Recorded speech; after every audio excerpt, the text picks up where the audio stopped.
Hi అండి, లక్ష్మీ శ్రీనివాస్ కిచెన్కి స్వాగతం. మా సబ్స్క్రైబర్స్ అందరినీ కూడా దేవుడు దీవించును గాక. ఇదిగోనండి, ఈరోజు మనము ఏం చేస్తున్నామంటే ఇదిగోనండి, వంకాయ ఎండి నెత్తళ్ళు అండి. ఇవి వంకాయ, ఎండి నెత్తళ్ళు, చిక్కుడుకాయ అండి. ఈ మూడు కలిపి ఈరోజు మనం కర్రీ చేసుకోబోతున్నాం. చాలా సూపర్ టేస్టీ కర్రీ అండి. రండి చూద్దాం ఎలా చేస్తాను. ముందుగా పాన్ పెట్టుకొని ఆయిల్ వేసుకున్నాను. ఆయిల్ వేసుకొని మనం కొంచెం పసుపు వేసుకుందాం. పసుపు వేసుకొని ఇవి ఎండి నెత్తళ్ళు కదండి, ఇవి శుభ్రంగా నీట్గా క్లీన్ చేసుకున్నాను. వేడి నీళ్ళలో వేసి పసుపు వేసి ఉప్పు వేసి రుద్ది 5-6 సార్లు శుభ్రంగా కడిగిన చక్కగా క్లీన్ చేసిన నెత్తళ్ళు. ఇప్పుడు ఈ నెత్తళ్ళను మనం వేయించుకుందాం.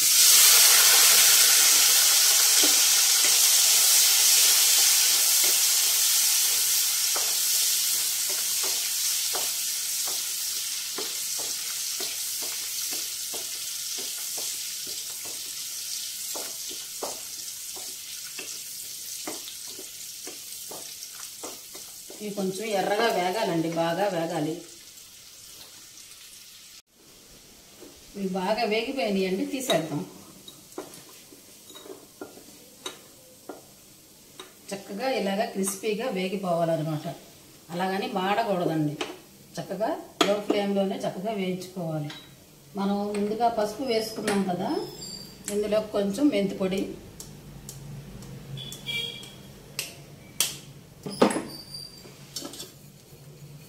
కొంచెం ఆవాలు, కొంచెం జీలకర్ర, తాలింపు దినుసులు ఇవి 2 వేస్తే చాలండి.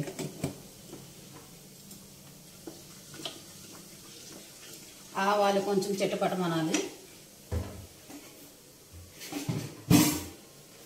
ఆవాలు జీలకర్ర వేసాం కదా, ఇదిగోనండి ఉల్లిపాయ, పచ్చిమిరపకాయ, కరివేపాకు వేసేసుకుందాం.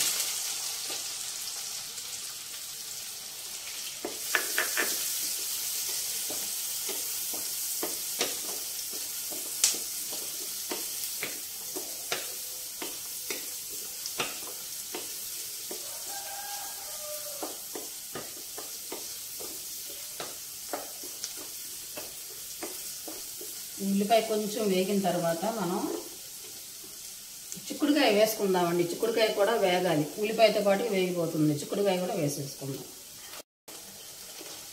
చిక్కుడుకాయ ఉడకబెట్టలేదండి, పచ్చికాయలే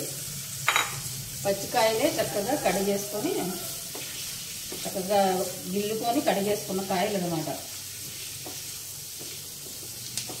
ఈ చిక్కుడుకాయలు, ఈ ఉల్లిపాయ చక్కగా మగ్గిపోవాలండి. మనం పచ్చి వేసాం కనుక ఇది కొంచెం మగ్గాలి.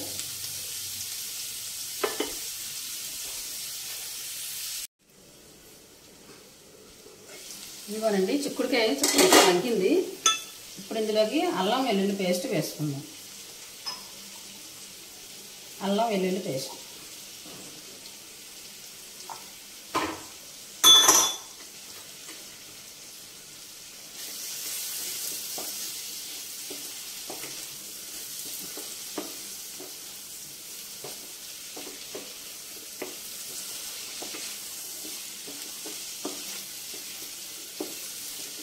అల్లం వెల్లుల్లి చక్కగా కొంచెం వేగాలండి. అల్లం వెల్లుల్లి వేయడమే గుమగుమలాడుతుందండి కర్రీ. అప్పటికప్పుడు దంచిన పేస్ట్ ఆ ఫ్లేవర్ వేరే ఉంటుందండి. ఆ టేస్ట్ వేరే ఉంటుంది, ఆ ఫ్లేవర్ వేరే ఉంటుంది. దంచి వేసింది కదా. ఇదిగోండి, చక్కగా ఈ వంకాయలు అన్నీ వేగిన తర్వాత వంకాయలు వేసానండి. చిక్కుడుకాయ వేగిన తర్వాత వంకాయ వేసాను. వంకాయ వేసేటప్పుడు ఫోన్ వేడెక్కి ఆగిపోయిందండి. వంకాయలు వేసేసాను. ఇప్పుడు ఇందులోకి కొంచెం మనం ధనియాల పొడి, జీలకర్ర పొడి, ఈ మిరియాల పొడి, కొబ్బరి గసగసాల పొడి, చిటికెడు మసాలా పొడి, ఈ పొళ్ళు వేసుకొని వంకాయ వేసాం కదా, కొంచెం ఉప్పు, కారం,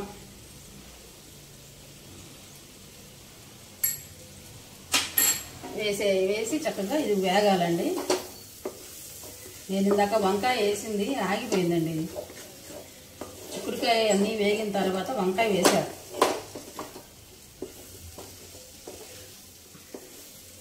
ఈ మసాలాలు చక్కగా ఇవన్నీ వేగినాయి కదా.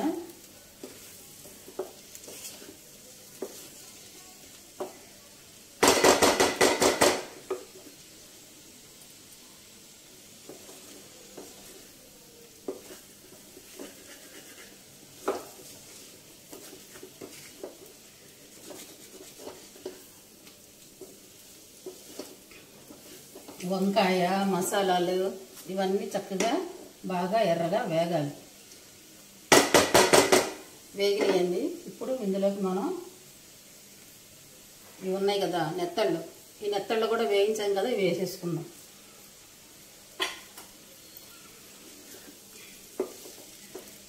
ఆహా, సూపర్ కలర్ఫుల్గా ఉందండి కర్రీ మాత్రం. చిక్కుడుకాయ, వంకాయ, నెత్తళ్ళు, ఎండి నెత్తళ్ళు, అరోమా సూపర్ వస్తుందండి.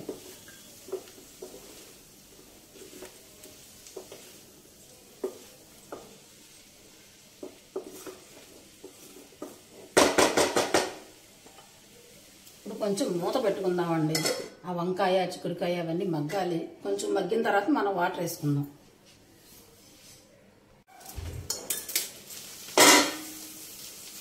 ఇదిగోండి చక్కగా అన్నీ మగ్గిపోయినాయి. ఆహా,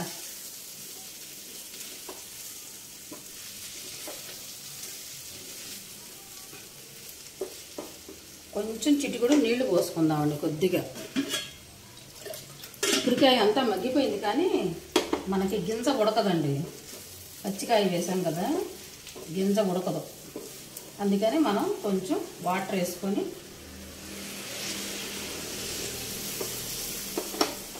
ఇప్పుడు మనకు ఆ గింజ కూడా చక్కగా ఉడికిపోతుంది.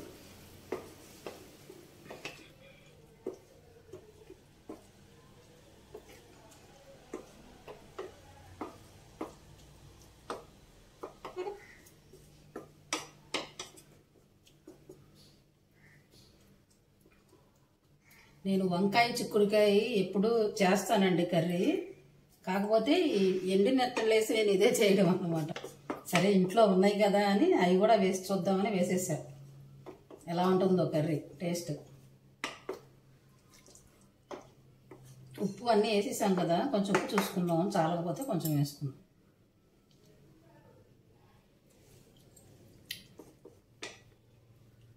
అబ్బో, మామూలుగా లేదండి కర్రీ, సూపర్.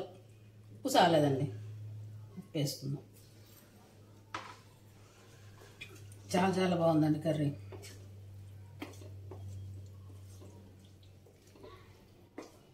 మంచి సువాసనే తెలిసిపోతుంది కర్రీ ఎలా ఉంటుంది అన్నది. ఇదిగోండి మన కర్రీ రెడీ అయిపోయింది. వంకాయ చిక్కుడుకాయ ఎండి నెత్తళ్ళ కర్రీ అండి. చాలా చాలా టేస్టీగా ఉంది. ఒకసారి ఇలా ట్రై చేయండి మీరు కూడా.